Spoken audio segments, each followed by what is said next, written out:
Bien. Bienvenidos. Pues soy Amara Siri y voy a comenzar con unas palabras que me resultan bellas y dicen así: las palabras afables son como los cálidos rayos a la salida del sol, hacen que las hojas se extiendan y se abran las flores. Las palabras afables son como los cálidos rayos a la salida del sol, hacen que las hojas se extiendan y se abran las flores. El budismo es comunicación humana. Desde siglos atrás hasta nuestros días, las enseñanzas se han transmitido gracias a la comunicación. No solo comunicamos con palabras, también lo hacemos con símbolos. Y esto que llevo yo aquí es un símbolo.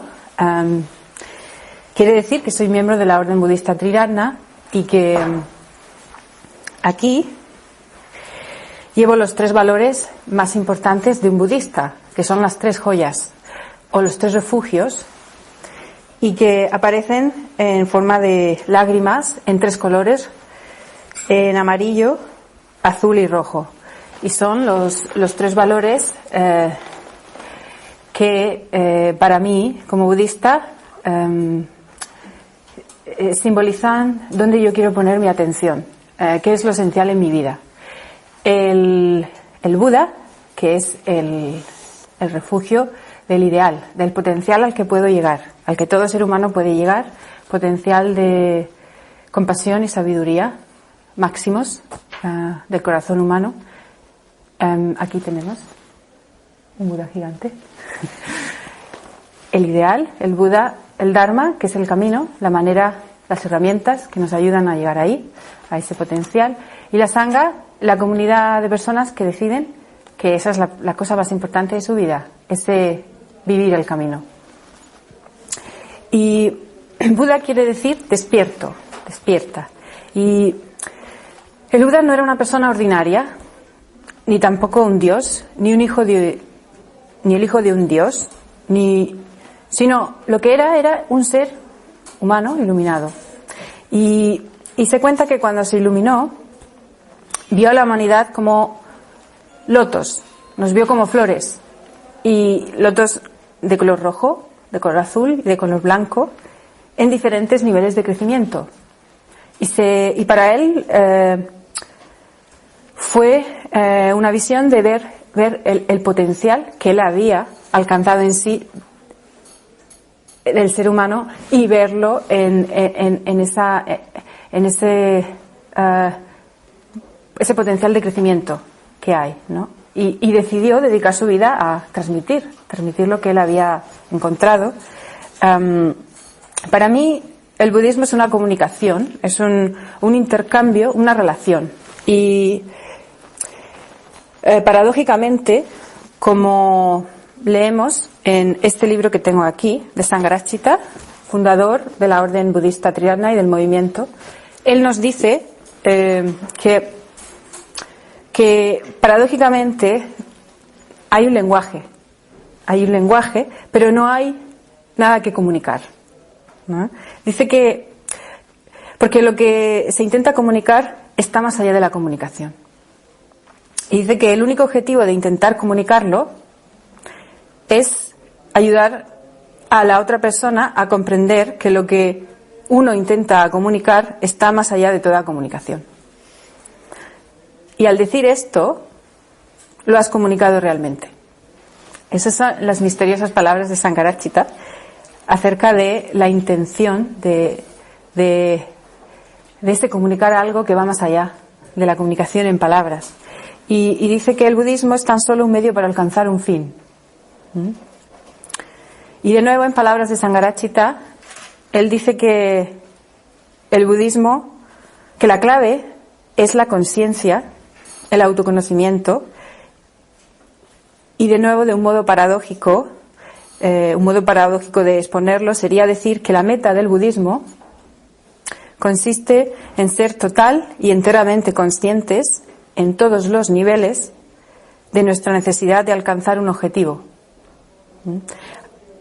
Podemos decir también, dice él, yendo un poco más lejos, que ese objetivo, que podemos llamar iluminación o el nirvana, consiste en el total y completo conocimiento de por qué queremos alcanzar ese objetivo.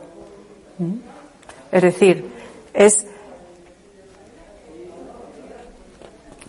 ese total y completo conocimiento, más allá de lo que podemos comprender ahora mismo, de por qué tenemos ese objetivo. Y en sí es el camino, es el descubrimiento. Para mí esta comunicación que nos llega desde siglos atrás viene de un inmenso amor hacia la humanidad, y el Buda alcanzó su propio potencial de felicidad y de paz, y sabía que ese potencial estaba en el corazón de todos, y decidió que desde esa compasión él quería comunicarlo. Y lo que realmente necesitamos es querer eso, querer ese despertar y focalizarnos en las prácticas que desarrollan la fuerza, la determinación, el coraje y la sabiduría y el amor para conseguirlo. En los textos que se han recogido a través de los años, de los siglos, encontramos muy diferentes maneras de expresar cuál es la experiencia del Buda. Y a veces se expresa con símbolos y a veces con conceptos.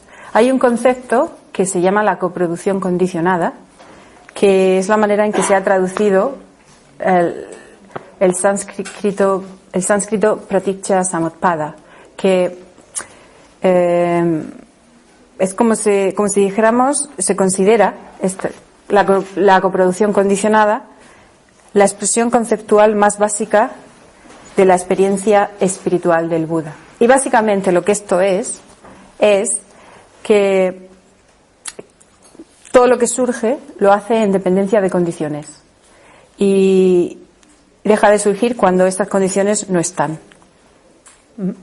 Hay un flujo de condiciones, esa es la vida, y eso es lo que él vio cuando decidió, esa es, como os decía, la manera conceptual de expresarlo. Y también nos dice que hay un condicionamiento que es un condicionamiento cíclico y un condicionamiento en espiral o progresivo. Y él ve este potencial, os decía, al vernos como lotos creciendo, en que el ser humano tiene ese condicionamiento cíclico que se podría decir reactivo. Me gusta esto, lo quiero para mí. No me gusta, no lo quiero. Y continuamos, ¿no?, dando vueltas con esa manera de reaccionar. Y también hay un condicionamiento que llamamos en espiral o progresivo, que es el dar espacio, darnos cuenta de esas respuestas automáticas para que algo nuevo surja, que sería más bien uno el reactivo y otro el creativo, en palabras de Sangharakshita también. Pues podríamos usar la metáfora de la semilla como una semilla, una bolita pequeña, dadas las condiciones necesarias, puede crecer hasta convertirse en un árbol enorme, con luz, con calor, con agua, tierra. Pues igual, de la misma manera, el corazón humano, del corazón humano nace y se origina, si se dan las condiciones, un poder ilimitado, inimaginable e inefable de amor, de sabiduría, de compasión, de felicidad, generosidad y más cualidades. Y una de las condiciones necesarias para el florecimiento del amor, de la sabiduría, es la comunicación humana. Entonces, la comunicación humana, desde que nacemos, ¿no?, el contacto con la madre, el contexto social, la familia, el colegio, todas las relaciones humanas, nos van ayudando a crecer y vamos creciendo acompañados de todas estas interacciones, y llega un momento, ¿no?, en que nos damos cuenta, no sé si antes o después, de que a veces, bueno, pues las relaciones humanas son difíciles. Y entonces es como, ay, de pronto rabia, culpa, dificultades, conflictos, ¿no? Es como, pero ¿por qué tiene que ser así? ¿Por qué es todo así? ¿Por qué es tan complejo, ¿no? Y recuerdo cuando empecé a meditar, hace ya como 12 años así, que vivía en Inglaterra, yo soy de Murcia, y bueno, necesitaba salir de mi contexto, encontrar un espacio diferente, desvincularme de la familia, encontrar algo nuevo. Entonces decidí irme fuera, y allí, en Inglaterra, empecé a meditar, encontré la meditación. Y en esa época recuerdo que tenía un conflicto con mi madre, y aprendí a hacer la meditación Metta Bhavana, es el cultivo del amor incondicional. Metta, Maitri, significa amor incondicional, Bhavana es cultivo, desarrollo. Y recuerdo que la manera en que yo interpreté eso fue bastante como, a ver, yo no siento este amor incondicional, ¿no? Yo lo que noto son muchas otras cosas, y era como que yo pensaba que tenía que sentir algo que no sentía, ¿no? Era un constante darme cuenta o sentir rechazo hacia eso, y recuerdo que de alguna forma en ese momento en el que yo estaba no podía, no era para mí eso. Sin embargo, aprendí también el seguimiento de la respiración, y claro, esa a mí me salía muy bien, según yo.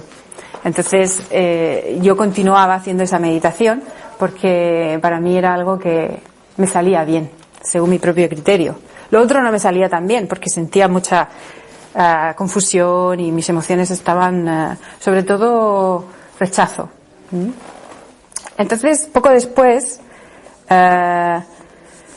o no tan poco después de un tiempo, decidí tomármelo y tomármelo como algo para probar y experimentarlo, dándole una oportunidad. Y así fue como seguí, a pesar de tener una cierta sensación de no saber muy bien qué estaba haciendo, darle un espacio, intentarlo con amigas. Recuerdo que hice un pacto con una amiga de decir, vamos a hacerlo durante unos meses, a ver qué tal, a ver si esto tiene un fruto. Y en esta época también encontré la comunicación no violenta, a raíz de empezar a tratar con gente de la orden budista Triratna, que eran formadores, y para mí fue una manera más directa de entrar en esa actitud empática, en esa actitud de amor, de apertura. Y recuerdo que el escuchar que lo que siento no está mal ni bien. Lo que yo siento, nos dice la comunicación no violenta, no está mal ni está bien. Lo que hay ahí es que hay sentimientos, y esos sentimientos me ayudan a conectar con qué es lo que yo necesito, qué es lo que yo quiero. Que son las condiciones, esas necesidades, las condiciones básicas que nos ayudan a crecer y desarrollarnos, y que todos, según este modelo, tenemos las mismas necesidades. Son lo que llamamos necesidades universales, independientemente de nuestra raza, de nuestra religión, del color de nuestra piel, de nuestro poder adquisitivo. Hay una base común del ser humano. Y entendí poco a poco, con esas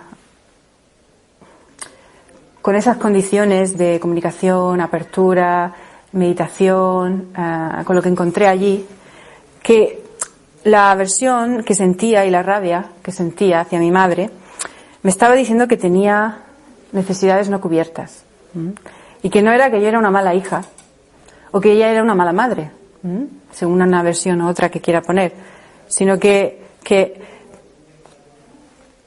había algo que estaba necesitando, que no se estaba cubriendo. Y eso fue para mí una gran apertura, entender y vivir la empatía hacia mí misma. Porque mi respuesta anterior hacia este tipo de sentimientos era de, sobre todo a los sentimientos de enfado, de rabia, era de culpabilizarme, ¿no? Y de intentar censurarlos. Entonces me decía a mí misma, ¿no? Que eso estaba mal lo que yo sentía y que era una mala hija y me enjuiciaba, ¿no? Entonces, como decía, fue revolucionario poder conectar con una respuesta amable hacia eso que sentía, básicamente en mí misma. Y eso me dio la oportunidad de entender que tenía necesidades no cubiertas, que podían ser de aceptación, de escucha, de aprecio, en la relación con mi madre en ese momento, y que con el tiempo también descubrí que ella también tenía necesidades de aceptación y de escucha y aprecio que no estaban cubiertas en esa relación. Entonces, poco a poco me fui dando cuenta, ¿no?, de cuando estas sensaciones, esas emociones afloraban, y una y otra vez respondía de una forma empática, con amabilidad, desde mí y con otra persona, con una escucha empática, otra persona dándome ese espacio. Y yo considero que la gran mayoría de nosotros estamos faltos de empatía, de esa actitud que decía, de Maitri, meta, de una actitud abierta, de aceptación total. Y estamos faltos de una escucha afectuosa y de una compañía amable que nos dé el espacio para ser quienes somos y poder expresarnos con honestidad. Y considero que la empatía es una cualidad vital para poder desarrollarnos como personas. Lo que nos ocurre es que solemos estar pensando en historias todo el rato, o bueno, no sé si pensando o las historias nos piensan a nosotros, que llevamos como un mundo de pensamientos uno detrás del otro, recreando el futuro, el pasado, ¿no? De alguna forma no nos dejamos estar en el presente. Y solemos contarnos historias sobre nosotros mismos, a nosotros mismos, sobre los demás, y habitamos un mundo que nos condiciona a estar analizando, ¿no?, en términos de bien y mal, correcto e incorrecto, y a mirar fuera de nosotros para recibir como la respuesta de una autoridad que sabe lo que está bien y lo que está mal, ¿no? Algo que está fuera de mí, ¿no? Y que tiene la capacidad de castigarnos si somos malos o recompensarnos si somos buenos. Y bueno, más allá de todo eso, el budismo nos dice que las acciones tienen consecuencias y que un acto cuya intención está enraizada en el amor, en la generosidad o en el contentamiento tiene consecuencias distintas a uno cuya intención está enraizada en la codicia o en el odio. Y por eso, como veremos más adelante en la segunda parte de la charla, hablaré sobre 4 principios éticos del habla en el budismo. Es así que los budistas nos comprometemos a unos principios de entrenamiento.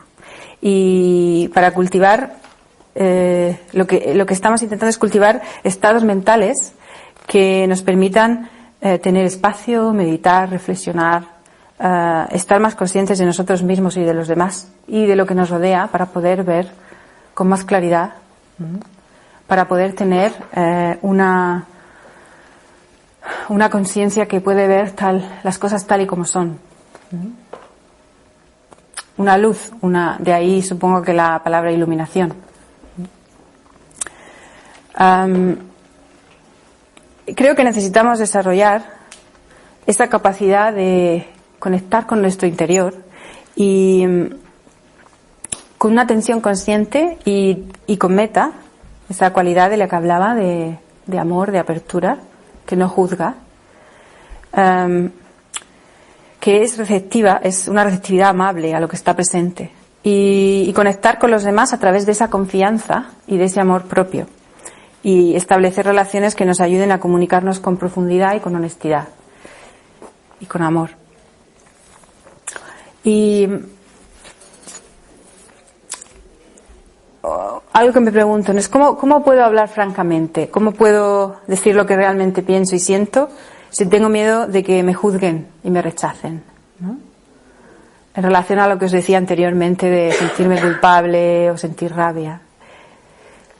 Claro, quizá pensamos lo mejor es callarnos y en ese caso, si me quedo callada y escondida, de esta manera no tengo las condiciones que me van a ayudar a crecer y a conocerme a mí misma y a transformarme. Por eso lo que me gustaría recalcar aquí es que la comunicación humana y la escucha empática es una faceta de valor inimaginable y que necesitamos aprenderla y desarrollarla. Y la escucha empática nos da la posibilidad de ir más allá de lo que de las historias, de eso que os decía, ¿no? De los juicios, de las opiniones, más allá de eso, a lo vital, a lo que la persona siente y necesita. Y le damos a la persona ese espacio para que el tiempo que requiera para expresarse con totalidad y al escuchar enfocados ahí, en esa parte vital del sentimiento y la necesidad, escuchar lo que está vivo en esta persona, permitimos que pueda conectarse consigo misma más profundamente. Que es lo que yo experimenté a través de una comunicación más profunda, poder conocerme más a mí, qué estaba vivo en mí. Y así hacer lo mismo en relación a los demás. Conectar con algo que, como os decía, está vivo y está presente. No es tanto ideas que no están sujetas a la vida. Y lo que ocurre es que no estamos acostumbrados a este tipo de comunicación y estamos más acostumbrados a, quizá al expresarnos, pues recibir consejos o a que nos eduquen o a que nos digan lo que tenemos que hacer o a que nos cuenten una historia parecida que les ha pasado a ellos, quizá no dándonos cuenta, ¿no?, de que más allá de todo eso, que en un momento puede resultar bienvenido, el consejo, la historia, hay una conexión que es la conexión empática, que no cultivamos. Y también la tendencia a que minimicen lo que sentimos, sobre todo si estamos en un contexto de familia o de pareja, suele pasar eso. Parece que la vida cotidiana, la vida de hoy en día, parece que no hubiera tiempo para eso, no hubiera tiempo para parar, para estar, y no sé, hay como una vorágine, ¿no?, un ser rápido, hay que hacer cosas, hay que estar ocupado, hay que ser útil, no sé, una sensación de estar todo el rato buscando algo, no sé si quizá la aprobación de los demás, no sé qué es lo que estamos buscando, pero el budismo nos dice que a cada uno de nosotros, individualmente, ¿no?, es un camino para tomar cada individuo, ¿no? Tenemos, como os decía, el ideal de nuestro potencial, el camino, y también tenemos la comunidad, pero en la comunidad es un conjunto de personas que una por una se comprometen y nos dice que nos paremos, ¿no?, que miremos alrededor, nos dice que podamos observar, que nos demos el espacio para observar, para ver, para darnos cuenta de la belleza que hay alrededor, la belleza dentro y la belleza fuera, y no sé, de los árboles, de la luna, del sol, la naturaleza está ahí, y nosotros somos parte de esa naturaleza, ¿no? Y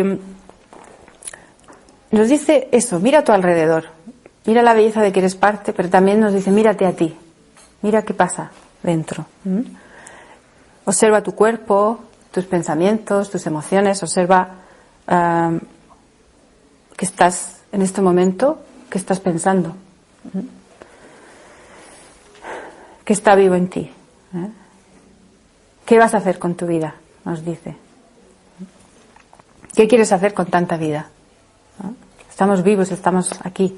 Y nos dice que es nuestra lección, es mirar hacia adentro, conectar con nuestros sueños, conectar con nuestros anhelos, con los valores que tenemos en la vida, con qué queremos ser. Y esto lo hacemos y lo vamos desarrollando momento a momento. Somos conscientes de esa vida. Y a raíz de ese contacto más profundo con uno, con una, vamos viendo a los demás, ¿no? Vamos viendo que hay otros seres humanos que también respiran, que viven, que están aquí, que nos dan compañía. Y nos dice, ¿no?, el budismo, que nos paremos y que observemos, que miremos realmente a los demás, que miremos, observemos que no estamos solos, que podamos realmente ver a la gente que nos rodea, ver a nuestra familia, ver a nuestros amigos, pero verlos de verdad, ¿no? Mirarlos, verlos, ver su cuerpo, ver sus manos, ver sus ojos, darles espacio, el hecho de que están ahí, vivos. Y que solo yo creo que de esta manera, siendo conscientes del entorno, de nuestro interior, de los demás, solo así podemos comunicarnos con amor, parándonos, mirando, observando, sintiendo. Y la empatía, la atención consciente y amable, Maitri, el amor universal, incondicional, es el antídoto de la rabia, del odio, y es una cualidad indispensable para el desarrollo humano. Y esta atención amorosa y cálida nos permite abrirnos, como las flores que decía al principio, crecer. Y esto nos conecta con el primer principio ético budista, del que vienen todos los demás. Y es el que llamamos de una forma, primero la diré de una forma negativa, o sea, el principio de que me comprometo a seguir la senda, que consiste en abstenerme de hacer daño a seres vivos. De una forma, me abstengo a hacer daño a seres vivos, y de una forma positiva es cultivo con acciones de amor y bondad. Purifico mi cuerpo. Este abstenerme de hacer daño a seres vivos, la contrapartida de buscar acciones de amor y bondad, es de dónde sale toda la práctica budista. Y quería leer unas palabras de este libro que he mencionado antes, de Sangharakshita, acerca de esa cualidad humana. Dice que la no violencia no significa solo que debamos abstenernos de actos de violencia, sino que debemos trabajar para el bienestar y la felicidad de la humanidad con cualquier medio que tengamos a nuestro alcance. Y es posible llevarlo a cabo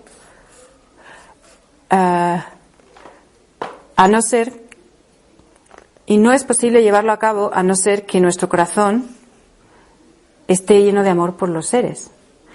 Dice, la no violencia, ahimsa, la palabra en sánscrito, puede definirse como el amor en acción.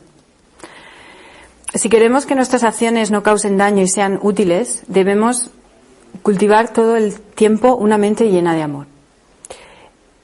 Sin él es imposible hacer nada realmente bueno. Un pensamiento de odio puede provocar un daño indecible en el mundo. Todas las semillas de violencia fueron en el pasado pensamientos de odio. Al igual que todos los actos caritativos fueron en el pasado pensamientos de amor. El amor es la única fuerza lo bastante fuerte para vencer al odio. y por esta razón es el arma más poderosa del mundo. Es evidente que la práctica de la ahimsa a escala internacional impediría por completo la posibilidad de una guerra o de cualquier otra forma de derramamiento de sangre o de masacre, incluidos la pena de muerte y el sacrificio de animales para el consumo humano. El ahimsa, el ideal de la ahimsa es que debería practicarse y aplicarse a escala universal. Pues bueno, gracias a Sangharakshita. Sangharakshita, como decía, es el fundador de la orden budista Triratna y del movimiento Triratna, y gracias a él estoy yo aquí hoy dando esta charla, porque yo creo que si no hubiera encontrado el budismo, su visión, una visión, él es un señor inglés que se fue a vivir a la India y que luego volvió en los 60 a Inglaterra, y de ahí nunca pensó que el movimiento que él iba a fundar fuera lo que es ahora, que hay centros en muchas partes del mundo, y él a veces dice que él nunca habría pensado que él era la persona para hacer eso, pero ahí estaba él. Y yo pienso creo que su visión, una visión muy clara de cuáles son los principios del budismo, y su forma de expresarlo con mucha calidez, con sentido del humor, me llegó de una manera que no sé yo si hubiera sido yo budista sin haber encontrado la experiencia de él, de Sangharakshita, su enseñanza, su manera de comunicarlo. Y por eso me encuentro, la verdad es que muy, muy agradecida de que él decidiera hacer eso con su vida. Y el budismo se dirige al ser humano en su totalidad. Habíamos dicho este principio ético de no hacer daño a seres vivos, de cultivar el amor. Se hace en cuerpo, en habla y en mente. Según el budismo, tenemos una forma de dividir el ser humano en 3 partes. Y el cuerpo, el habla y la mente hacen referencia a nuestras acciones, a nuestros hábitos cotidianos, en todo ámbito del ser humano, a la hora de hablar, la palabra, y a la hora de pensar. Y ahora en esta parte de la charla lo que voy a hacer es centrarme en 4 principios éticos del habla, porque por un lado hay 3 que hacen referencia al cuerpo, 4 que hacen referencia al habla y 3 que hacen referencia a la mente. Y en sí el budismo le da el espacio al habla, un espacio muy grande, porque en sí es a veces quizá no nos damos cuenta de las consecuencias de nuestra habla. Es que casi que el habla es como pensamiento que sale, ¿no?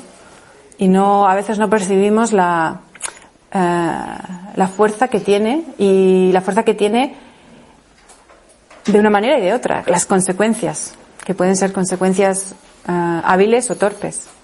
Y cuando yo me ordené hace 1 año y medio, un poquito más, en la orden budista Triratna, tomé 10 preceptos, 10 principios éticos. Y estos son principios de entrenamiento, como había dicho antes, ¿no? Es la manera en cómo una persona iluminada se comportaría de manera natural, dijéramos. Y nosotros, al intentar comportarnos siguiendo estas pautas, estos principios, vamos avanzando poco a poco hacia ese potencial de iluminación. Entonces, como decía, os diré iré uno por uno hablando un poquito, sobre todo lo que dice Sangharakshita, de los preceptos, de los principios éticos del habla, y voy a ir leyendo. He traído aquí unos cuantos libros y he sacado algún que otro texto acerca de eso.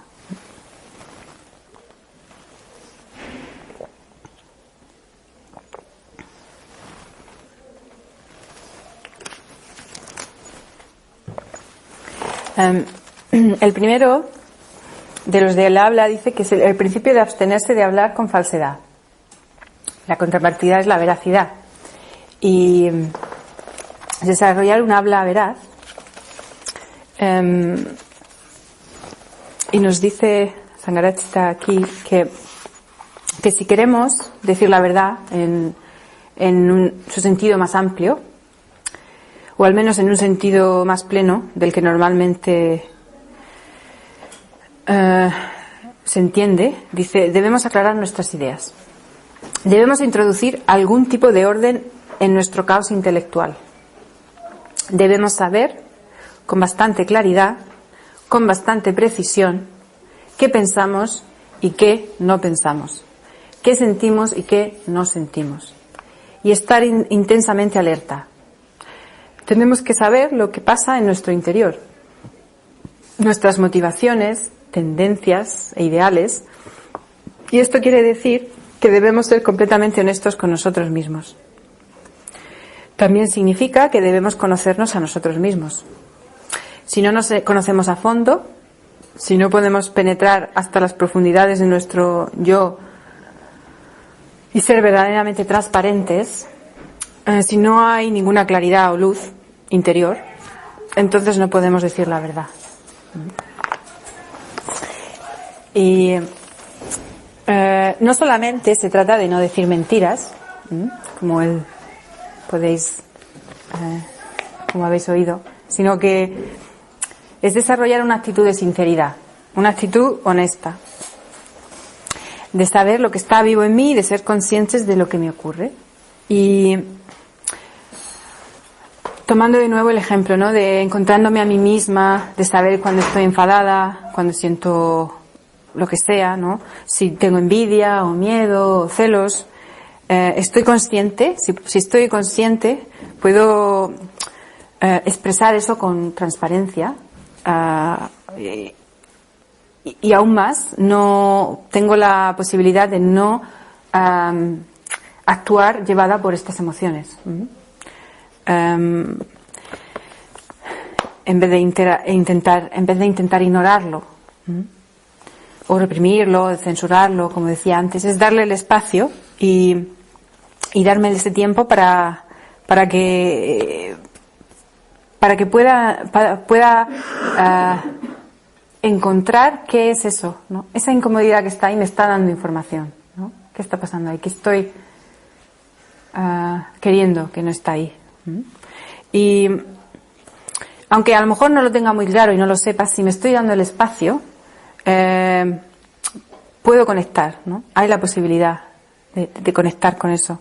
Y puede ser que encuentre una creencia, por ejemplo, ¿no?, detrás de esa rabia o lo que sea, una creencia que, no sé, igual pienso que yo no soy suficiente como persona, que no doy la talla, que soy inferior. Y a propósito de esto, hace unos meses me pasó algo y quería contar esta historia cortita de algo que vi con mucha claridad, ¿no?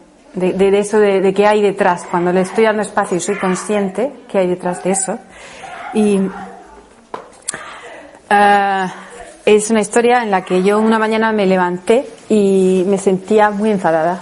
Yo estaba muy enfadada y estaba dándole vueltas a algo. Y entonces en el proyecto del centro budista que tenemos aquí, se había hablado de algo y habían hablado, porque me lo había dicho Nagesvara, mi novio, habían hablado los hombres de eso, ellos. Y entonces yo al escuchar eso empecé a pensar que no, porque esta persona no había hablado conmigo, porque no me lo había dicho a mí, había hablado con ellos y conmigo no. Entonces estaba yo inquieta, ¿no? ¿Y por qué no me ha dicho? No, quién se creen que son? Y recuerdo, ¿no?, que de pronto vi claramente que había esta idea de, claro, se creen que mi opinión no importa. Entonces yo estaba así, se creen que mi opinión no importa. Y de repente, ¿no?, fue como, ¿pero eso quién lo cree? Fue como una sensación de, a ver, me estoy enfadando por lo que estoy pensando, realmente, porque recuerdo que al darme cuenta del pensamiento empecé a reírme, porque me di cuenta de que, no sé si era eso o no era, pero desde luego yo pensaba que mi opinión sí que importaba, ¿no? Entonces, luego recuerdo hablar con la persona, ¿no?, y bueno, él decirme, ¿no?, que él estaba en su propio proceso y todavía no lo había compartido, ¿no?, que para nada tenía que ver con eso que yo pensaba. Entonces, esto que yo compartí, que yo dije, fue de alguna forma algo vulnerable, ¿no? El decir, esto estoy pensando de mí, además me he enfadado, ¿no? Y poder compartirlo para clarificarlo es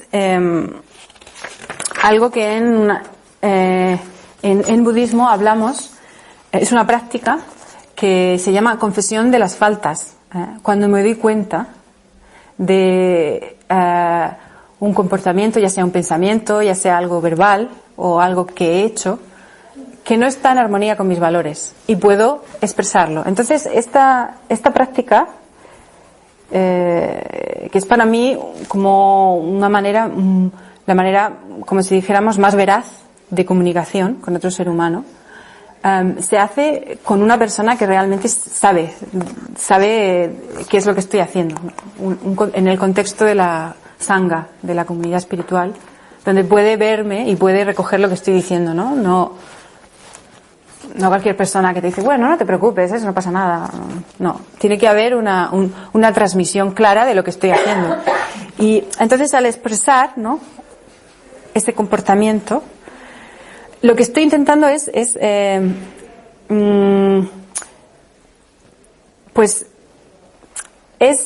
para mí es muy importante que se clarifique, en el sentido de que si he actuado de una manera que no está en armonía con mis valores, lo que estoy intentando al tener una vida espiritual es entrenarme, estoy intentando crecer aceptando todo lo que soy desde ahí. Entonces, yo sé que el corazón humano, que todos tenemos un potencial de luz enorme y también tenemos sombra. Y lo que llamamos en el budismo los 3 venenos, que siguen, al principio hablaba del condicionamiento cíclico, un poco que nos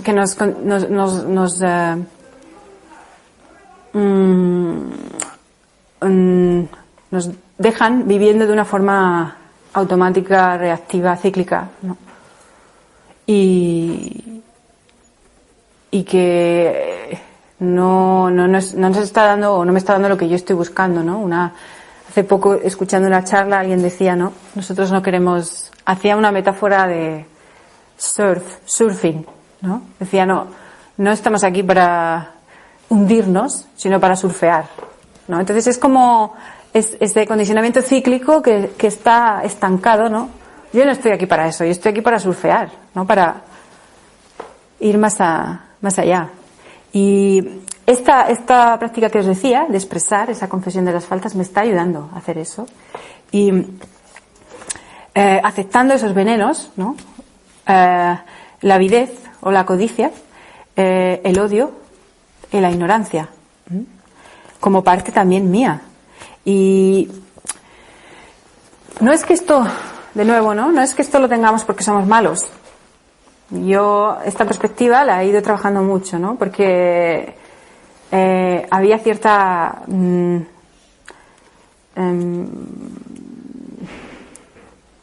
como actitud tormentosa, ¿no?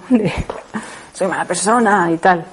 Y no es eso, es sencillamente que están ahí, ¿no? Y que también están ahí los antídotos de estos venenos, ¿no?, que sería la generosidad, el amor y la sabiduría. Eso también es parte de la humanidad.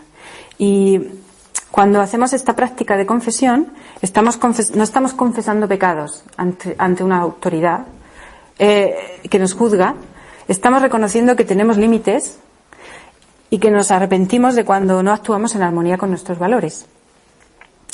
Y la ética budista es una ética de la intención. Nos damos cuenta y somos conscientes de cuál es nuestra intención al hacer o decir algo. Y observamos con amabilidad eso y nos damos cuenta, ¿no?, de que no somos tan perfectos como pensábamos. Y podemos compartirlo para que así otras personas tampoco se piensen que son tan perfectas como se piensan que son. Entonces nos ayudamos mutuamente a estar como más tranquilos con quienes somos. Y esta expresión sincera de arrepentimiento nos lleva a ser más conscientes, el acto de expresar, de usar el habla. Y sobre todo de usar el habla en relación a otra persona, porque nos estamos exponiendo. Entonces eso tiene una repercusión, más allá de lo que incluso podemos darnos cuenta en el momento. Y así somos más conscientes, aprendemos de nuestras faltas y hacemos enmiendas y pedimos perdón cuando sea posible, si nuestra actitud si alguien ha salido dañado a través de nuestras acciones. Y esta manera de comunicar requiere mucha atención consciente, requiere amor propio, sinceridad y honestidad, y la capacidad de expresar vulnerabilidad, y para aprender y crecer desde la humildad. Y aunque es difícil, ¿no?, y nos encontramos con resistencia, yo creo que yo soy capaz y otras personas somos capaces, porque lo hacemos llevados por el deseo de ser más felices, por el deseo de ser más libres. Aunque sea difícil, estamos ahí para el reto, porque lo que queremos es ir más allá. Y de esta manera podemos soltar aquello que nos estaba quizá a lo mejor quitando energía, ¿no? Lo podemos soltar, lo expresamos y lo dejamos ir. Y hablaba de esta práctica de expresión de la confesión de las faltas, y otra manera de atender a un habla veraz es lo que se llama la expresión objetiva, o como la exactitud objetiva, como he puesto yo aquí. Aprendemos a distinguir entre cuando estamos interpretando, evaluando, y cuando estamos sencillamente observando, ¿no? Yo podría decir, por ejemplo, puedo dar algunos ejemplos, pues que en la charla había un montón de gente, ¿no? Bueno, eso es relativo, ¿no? Si yo quiero realmente expresar con veracidad, podría decir, pues, os cuento, ¿no?, y digo las personas que habían. O a lo mejor, no sé, esta manera un poco de hablar vaga, ¿no?, que tenemos. Vaga en el sentido de que no está aclarado. Me lo dijo 1000 veces. Pues no te lo puedo decir 1000 veces, ¿no? 1000 veces. Pero a ver, quiero decir, incluso decir, me lo dijo muchas veces, a lo mejor te lo ha dicho 3 veces, ¿vale? Y luego, yo qué sé, otro ejemplo sería, siempre me está llamando por teléfono. A lo mejor te llamo 3 veces en la semana. ¿Veis, no? ¿Cómo podemos todo el rato crear nuestra propia realidad cuando no nos damos cuenta de eso? Y el desarrollar la capacidad de decir lo que realmente pasó, no lo que pensamos o interpretamos, nos puede dar ese acercamiento a ver las cosas más tal y como son. Y tenía aquí un ejemplo acerca de las consecuencias, ¿no?, que eso me pueden llevar a crear mi propia historia. Por ejemplo, hay alguien aquí en la audiencia, y yo cuando salgo de la charla, a lo mejor le digo a alguien, el del jersey verde era un maleducado, ¿no? Y a lo mejor lo que yo he visto es que se sacó el móvil del bolsillo y lo miró 3 veces durante la charla, ¿vale? Y yo eso lo puedo catalogar como que es un maleducado, digamos, poner una etiqueta. Entonces, una cosa es cómo yo estoy evaluando esa acción, pensar que esa persona es eso, y otra cosa es lo que está pasando. Entonces, si continúo con la historia, al final me puede llevar pues a seguramente rechazo, irritación hacia esta persona, cosa que estoy creando yo. Y por otro lado, a lo mejor tengo la historia de que mi charla era un rollo y de que mi charla no era nada buena y de que no voy a dar nunca una charla más porque la gente se aburre. Fijaos, por un lado, irritación hacia la otra persona, por otro, falta de autoestima en el sentido de falta de apreciar mis propios esfuerzos. Y lo que he visto ha sido lo que he visto, ¿no? Entonces, si yo puedo cultivar ese tipo de claridad, pues a lo mejor podría acercarme a la persona y hablar, e intentar tener un diálogo si es que quiero conectar con la persona, pero no quedarme en la historia. Y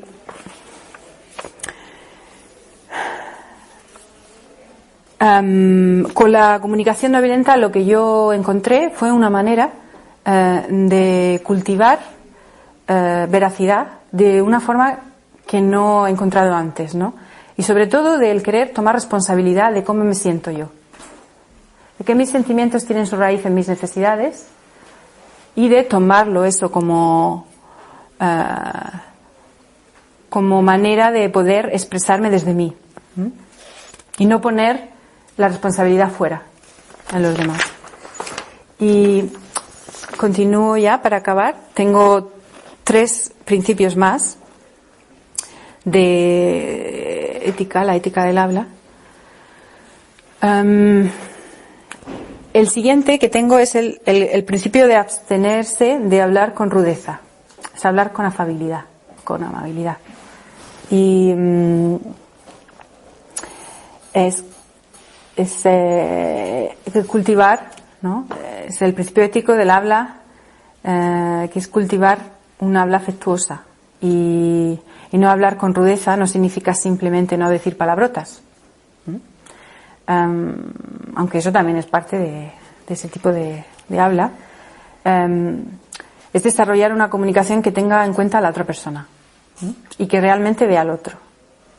Y tengo también aquí otro texto de Sangharakshita que nos dice que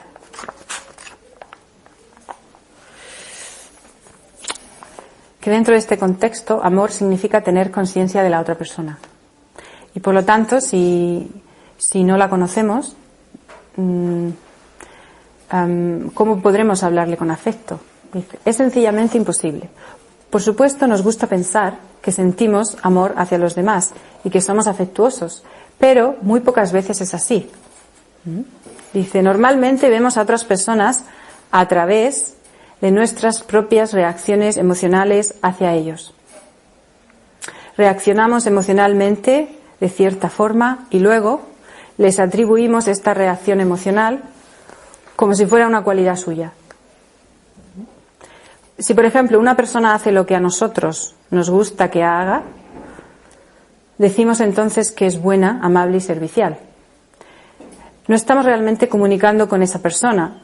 Lo que en realidad sucede es que la mayor parte del tiempo no estamos comunicando. Estamos intentando o simulando comunicar con nuestras propias proyecciones mentales.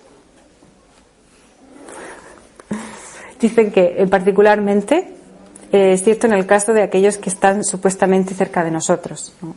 De nuevo, el ámbito de la familia es el más difícil, de los seres queridos, padres e hijos, hermanas y hermanos, maridos y esposas, y en muy pocos casos se conocen realmente, ¿no? De esta manera unos a otros. Y quizás vivan juntos 20, 30, 40 años, pero no se conocen el uno al otro.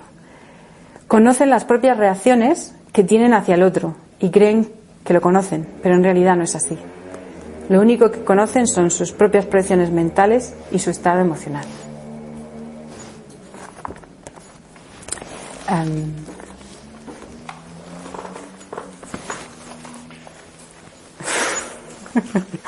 Un poco duro de oír, ¿verdad?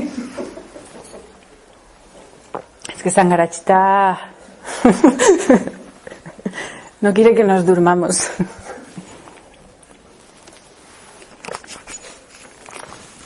hay esperanza. Y pues ese cultivar un deseo del bienestar del otro, tenemos la práctica del regocijo de méritos. Y ese expresar verbalmente lo que vemos que hacen o dicen los demás, que está en armonía con nuestros valores. Y expresamos aprecio hacia la gente que nos rodea, diciendo las cualidades que vemos a través de lo que hacen o dicen. De esta manera reforzamos las actitudes que queremos cultivar en nosotros y en los demás, dándoles peso y valor a través de la expresión hablada. Ya sea oral o escrita, podemos tomar un momento y escribir una postal a alguien para decir algo que nos gusta. Y yo quería poner un ejemplo aquí de agradecimiento hacia Rijumati por haber tenido la idea de hacer este ciclo de charlas y de haberme pedido que hiciera una, de haber tenido la confianza y el creer en mí y el ponerme, gracias a su idea, en esta situación, que seguramente igual no habría salido de mí, ¿no? Ese dar el paso de hacer algo que es un reto. Entonces me ayuda a crecer y a confiar más y me da apoyo. Entonces quería darte las gracias.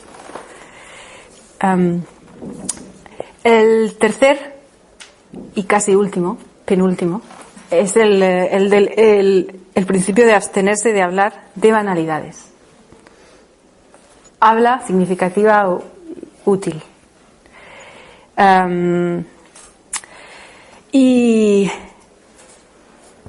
Aquí tengo algo también de Sangharakshita, que es bastante gracioso. Ahora os lo voy a leer. Que dice acerca de esta habla banal, ¿no? Que dice,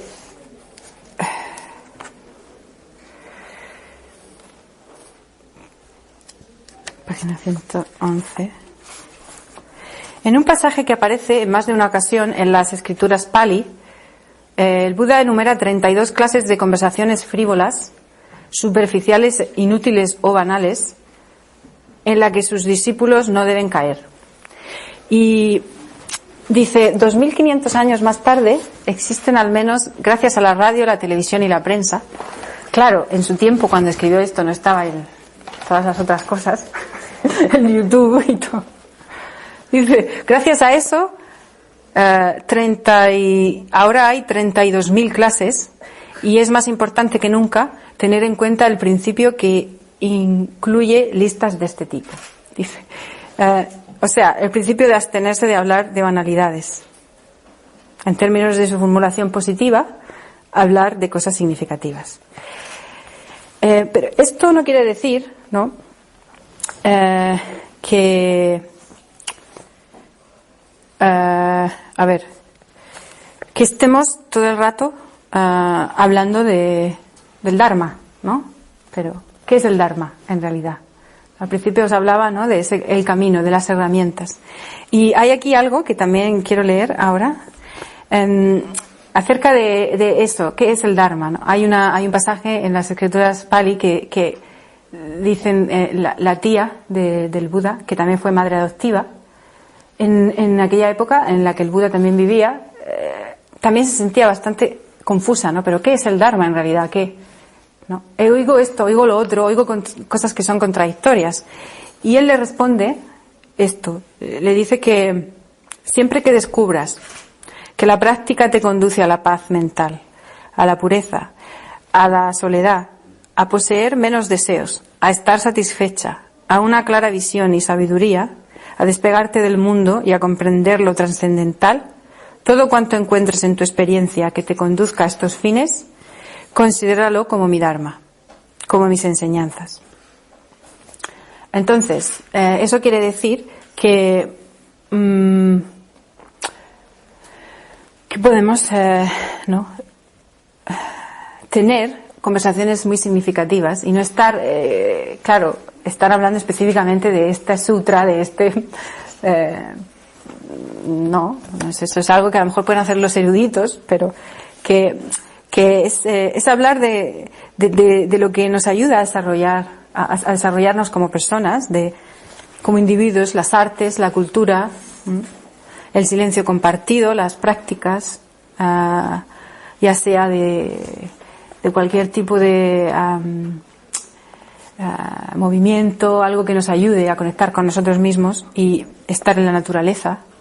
Esto es el Dharma. Y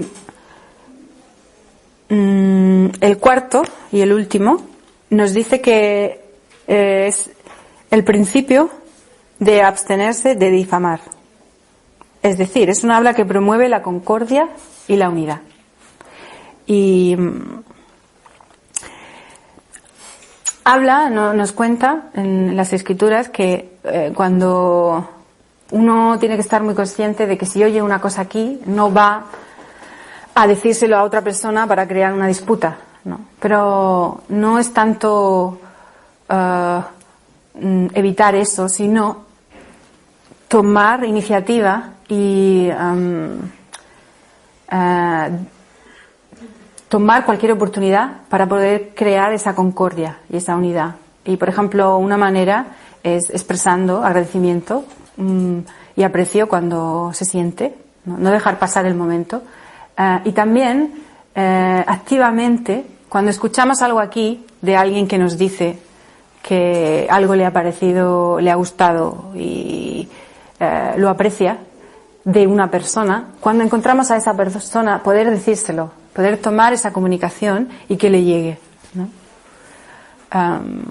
Para que de esa forma se cree activamente una comunidad en la que podemos apreciarnos y tener conciencia de que eso no es algo que simplemente salga, sino que hay que practicarlo, que no sale si no ponemos el esfuerzo. Y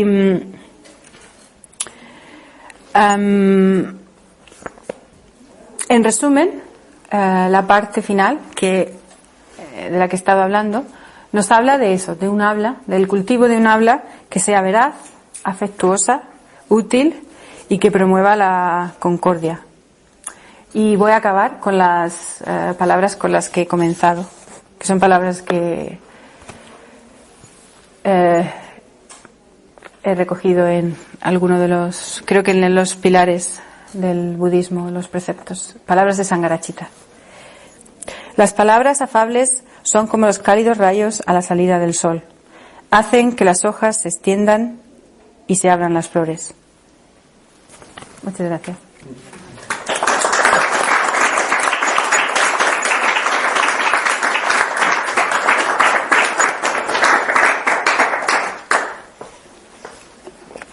¿Algunas preguntas, no?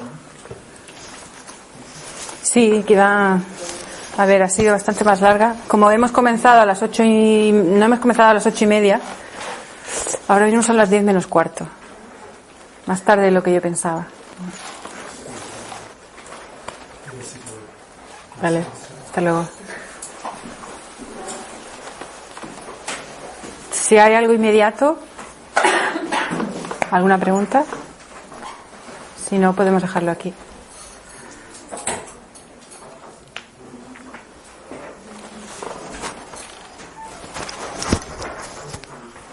Uy, no sé si se ha grabado.